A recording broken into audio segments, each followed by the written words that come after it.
नमस्कार, कैसे हैं आप सभी। कहाँ से शुरुआत करें, काफ़ी दिन हो गया बातचीत नहीं हुई। 10-15 दिनों के बाद एक बार मुलाकात होती है। 25 नवंबर को प्रधानमंत्री जी ने अयोध्या धाम में धर्म ध्वजा का ध्वजारोहण किया। इसमें राजनीतिक पार्टियां काफ़ी परेशान हैं, लेकिन वो भी भाई लोग जो बहुत परेशान हैं वो भी तो मस्जिद और मदरसे में अपनी जालीदार टोपी लगा कर जाते हैं, फिर तो कोई नहीं बोलता है। प्रधानमंत्री सनातनी हैं, हिंदू हैं, उसका निर्वाह कर रहे हैं, तो उसमें बुरा लगने वाली कोई बात होनी नहीं चाहिए। और बुरा लग रहा है तो अच्छा है, खून जलाओ, क्या प्रॉब्लम है। सनातन का जैसे जैसे बढ़ावा होगा, हिंदू धर्म का बढ़िया विस्तार होगा, वैसे वैसे तुम्हारी जलेगी, जलती रहे, बहुत लोगों की जलेगी। और सनातन धर्म ही ऐसा है जिसमें हर कोई अपना जी सकता है, रह सकता है, उसके अंदर कोई प्रॉब्लम नहीं है। आप देखते होंगे उनके बीच में कोई भी रहो, कोई परेशानी नहीं है, और दूसरों के बीच में कोई रहो 100 परेशानी है। ये बात सच है, लोगों को समझ में नहीं आती है। हिंदू धर्म इतना दयालु है, सबको लेकर चलने की कोशिश करता है। वो कभी नहीं कहता है कि दूसरे वाले के मारो काटो ख़त्म करो, हमारा राज्य हो, ऐसा नहीं। अरे हम तो एक चींटी पर भी दया करते हैं कि हमारे पैर के नीचे ना आ जाए, नहीं तो उसको प्रॉब्लम होगी।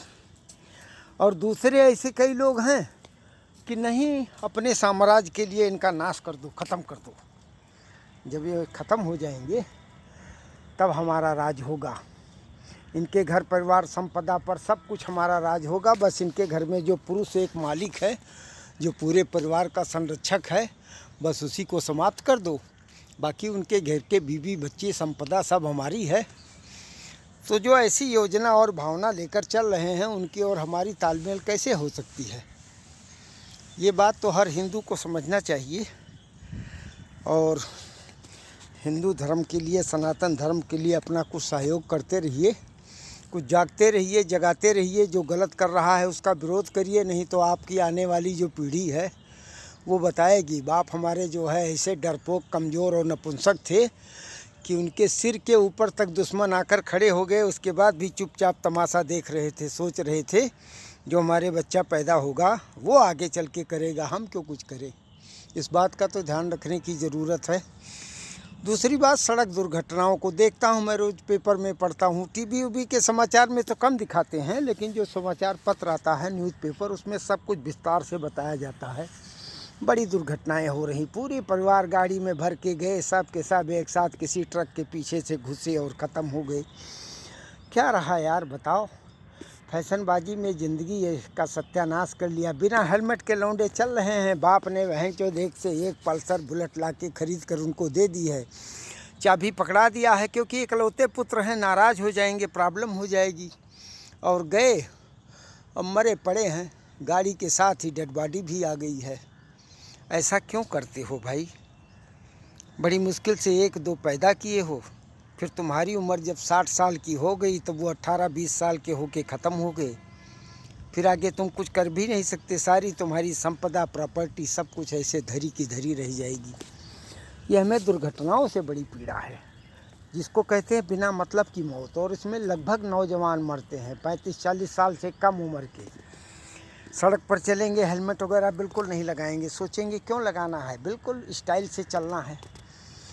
शहर के अंदर दुर्घटनाएं इतनी प्रॉब्लम नहीं करती, क्योंकि लगभग भीड़ भाड़ रहता है, स्पीड ज़्यादा होगी नहीं, लड़ो भिड़ोगे, टूटोगे नहीं। लेकिन हाईवे में जो 4 व्हीलर 2 व्हीलर लेके चलते हो, उसमें ये दुर्घटना आपकी जान ले लेती है। फिर जल्दी कोई मिलता नहीं कि तुरंत आपका फर्स्ट एड हो जाए, मतलब प्राथमिकी उपचार, और फटाफट आपको अस्पताल पहुंचा दे। पुलिस वाले बेचारे ले जाते हैं, तब तक ब्लड लॉस हो गया, जहां कहीं कुछ ज़्यादा टूट फूट हो गई। हेलमेट नहीं है तो ब्रेन हेमरेज हुआ, सिर में चोट लगी, ख़त्म हो गई। ऐसे कुछ मत करो यार, ज़िंदगी जी कर दिखाओ अगर औकात और हिम्मत है। मर जाना फैशनबाजी में तो आसान है, लेकिन मुसीबत में जी कर दिखाना बड़ा मुश्किल है। इस बात का हमेशा ध्यान रखना। बाकी देश दुनिया में सब ठीक चल रहा है, चलने दीजिए। राजनीतिक पार्टियां अपना उथल पुथल मचा रही हैं, जातियों में बांट रही हैं, बढ़ते रहो, और क्या बताएं। जैसे राजनीतिक पार्टियां जिस जात को लेके चल देती हैं, वैसे समाज में भी तुम चल पड़ते हो। ये तो तुम्हारी समझदारी है।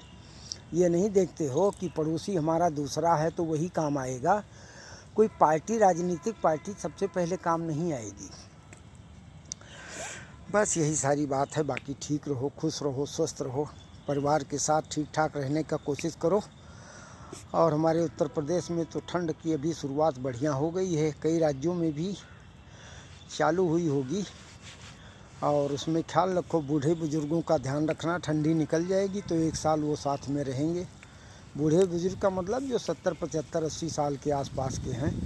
60, 65 साल तक तो क्या बूढ़े बुजुर्ग, वो तो लगभग स्वस्थ रहते हैं, ठीक रहते हैं। ठीक है, अपना ख्याल रखना, खुश रहो, स्वस्थ रहो। जय हिंद।